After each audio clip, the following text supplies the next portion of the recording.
Hello and welcome to today's daily news report where I cover all the biggest stories affecting your life and money. You watch this channel each day because I keep you in the loop on what's really going on in Washington, D.C. with President Biden and the U.S. economy. I want to thank today's video sponsor, Policy Genius, and I'll tell you how to save money with them later in today's video. There may have been an undercover FBI mole in Trump's inner circle, according to newly released news reports. Newsweek reported that two senior government officials told them that the FBI had a human source that was familiar with the classified documents Trump allegedly has.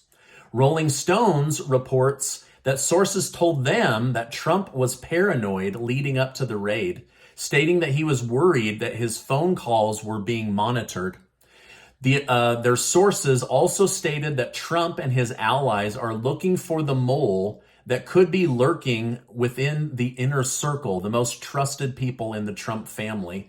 Due to the raid, Trump will probably take this as confirmation that there are groups secretly working against him to take him down. Now, the scary part for Trump is that this person may be very close to him. Trump's former White House chief of staff, Mick Mulvaney, stated, "I didn't even know there was a safe at Mar-a-Lago, and I was chief of staff for 15 months. When speculating on who the mole could be, Mulvaney stated, "So this would be someone who was handling things day to day, who knew where documents were. So it would be somebody very close inside the president's inner circle. My guess is there's maybe 6 to 8 people that would have this kind of information.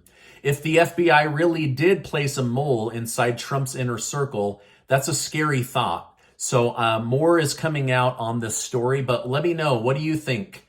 Is it good or bad to have an undercover mole secretly spying on a former president? Let me know your thoughts in the comments. I wonder why they didn't do this to Barack Obama. Not sure. Now, as midterm elections inch closer, Democrats and Republicans are getting into their political warfare mode.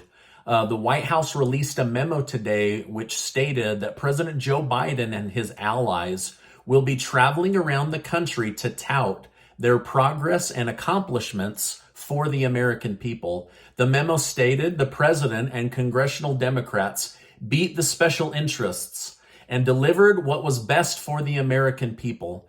Every step of the way, congressional Republicans sided with special interests, pushing an extreme MAGA agenda that costs families. Now, based on this language, Biden will probably adopt the idea that Republicans are now an extremist MAGA party that must be stopped. So basically, the Make America Great Again movement is an extremist group, according to President Joe Biden. What do you think? Is this just unifying us like President Biden promised, or is this further dividing the country? Let me know your thoughts in the comments.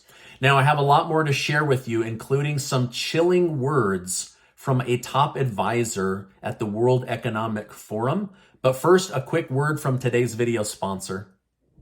Policy Genius is America's leading online insurance marketplace, and they can help you save money today on life insurance by getting you the best price. Did you know more and more Americans only have life insurance through their work? And did you also know that it's almost never enough to take care of a family? When I sold life insurance full-time, people were regularly shocked to discover just how affordable it was. We pay thousands of dollars each year to insure our homes and our cars and our belongings. But when it comes to life insurance, 40% of people don't have a policy in place. This could be detrimental to your family. So if you have family that depends on you or your income, then you need life insurance. And in most cases, it's more affordable than you would even guess. And did you know that you could save 50% or more on life insurance by comparing quotes with Policy Genius? Options start at just $17 per month for $500,000 of coverage. So head to policygenius.com/Stephen Gardner to get your personalized quotes in minutes and find the right policy for you. They're an amazing company, and you should absolutely have life insurance on you or those that work in your household. All right, now let's get average U.S. gas prices have fallen just below $4 a gallon for the first time in 5 months. This is great news. Gas prices were above $5 per gallon in July, so seeing 3.99 a gallon is a relief. While 3.99 may still feel high, remember it was at $5 a gallon, so hopefully this trend will continue to come down and be lower than it was prior to 2021. I don't know. What do you think? Is this happening because elections are coming up? Is this just the natural event of inflation subsiding? Or are gas prices going to go back up or stay at this right around $4 a gallon level for a while? Let me know your thoughts in the comments.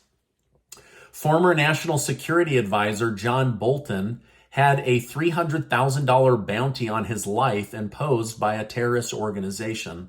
When asked about the situation, Bolton stated, "Well, I was embarrassed at the low price. I would have thought it would have been higher, but I guess maybe it was the exchange rate program or problem or something." So he tried to make light of the fact that they were trying to take him out. The plot apparently was planned in retaliation against top officials who were involved in taking out General Soleimani, which was authorized by former President Trump back in 2020.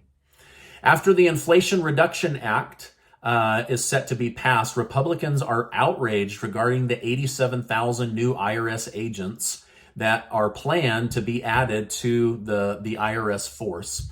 Republicans were understandably concerned that this new power would be used to expand and target middle-class Americans with additional audits.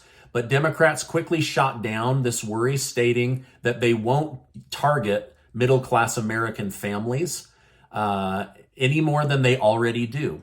Now, to ease worries even more, Treasury Secretary Janet Yellen directed the IRS in a letter not to raise audit rates on those that make under $400,000 a year. She stated, specifically, "I direct that any additional resources, including any new personnel or auditors that are hired, shall not be used to increase the share of small business and households below $400,000 threshold that are audited relative to historic levels." So, gas prices have come down, and according to Janet Yellen, the IRS has been instructed to not specifically target middle-class households any more than they already do. One of Biden's top economic advisors is taking heat today for blaming Americans for not having enough savings to get through the national crisis we've all been forced to live through. Mr. Sperling was interviewed on CNN last night. When asked by the host, Ana Cabrera, who is to blame for these dire financial situations that many American families find themselves in, Mr. Sperling basically said, "The pandemic and the government caused a lot of this mess, but people were basically broke before and should have had more savings." So,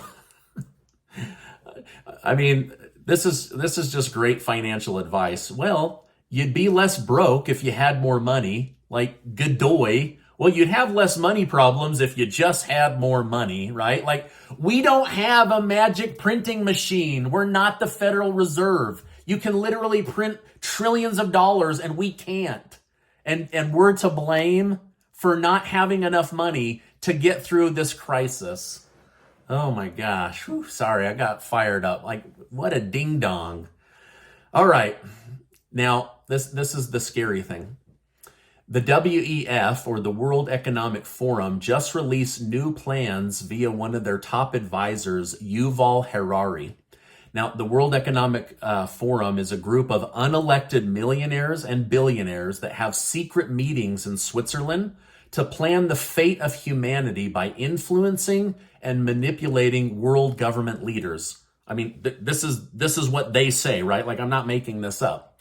Harari did an interview this week with the head of the TED Talks. Maybe you've seen those TED Talks about where humanity is headed in the future. Harari said, if you go back to the middle of the 20th century, and it doesn't matter if you're in the United States with Roosevelt, or if you're in Germany with Hitler, or even in the USSR with Stalin, and you think about building the future, then your building materials are those millions of people who are working hard in the factories and the farms, the soldiers. You need them. You don't have any kind of future without them. Now, fast forward to the early 21st century, right now, when we just don't need the vast majority of the population. Because the future is about developing more and more sophisticated technology like artificial intelligence and bioengineering. Most people don't contribute anything to that, except perhaps their data. And whatever people are still doing, which is useful, these technologies increasingly will make redundant and will make it possible to replace the people. So he basically outlines that old leaders used people to build a society for the benefit of people. But now humans aren't necessary. Most don't contribute much, if anything, to society, and they can be easily replaced. These are his words, not mine. Again, he said, we just don't need the vast majority of people anymore. He then says the future isn't humans, it's bioengineering and artificial intelligence. He also said, I guess governments could be nice and give crumbs to the people by way of universal basic income. So basically, we'll give you pennies on the dollar to just get out of the way while we rebuild the world with machines and robots and artificial intelligence. Now, what's weird to me is these are the same people that claimed that they were trying to save the entire world by getting everyone vaccinated. And now this same group is saying that humans aren't necessary anymore. Just give them breadcrumbs. Let the machines, the robots, bioengineering, and artificial intelligence take over and run the world. Now, I don't know about you, but that's some pretty scary language.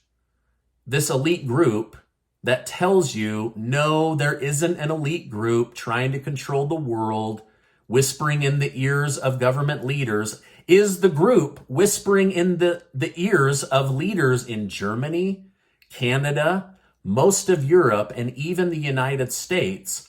And they're saying their message is, we don't need most of the human population. I mean, like, this is a terrifying message. They're literally telling government leaders, we don't need humans anymore. We're overpopulated. Technology is going to rule the world. I mean, you can look this stuff up for yourself, but I'm not going to lie.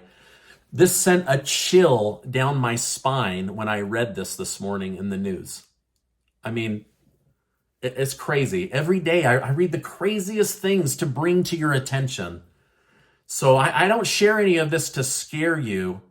This is so that you can look to the future and see what elites that believe they're better than you are planning for our country, for our world, and how they're manipulating the narrative to fit their desires versus doing what's good for humanity, right? Old leaders needed people. New leaders, we don't need anybody. I don't know. Let me know your thoughts in the comments. To me, this was truly terrifying. Now, this is my update for today. As I know more, I will come on and share more with you. Before you go, take 20 seconds to follow the link in the video description to go be one of the winners of the $1,000 per person giveaway that Casey and I are doing. And I'll make sure to leave a link in the video description. Also, click right now. Go to Policy Genius. They are an amazing group. They can help you save money on life insurance, auto insurance, homeowners and renters insurance. We could all use some savings right now. So click on that link and go check them out. Now, before you go, I want to remind you that you are amazing. I appreciate you being in my community. I need you. The world needs you.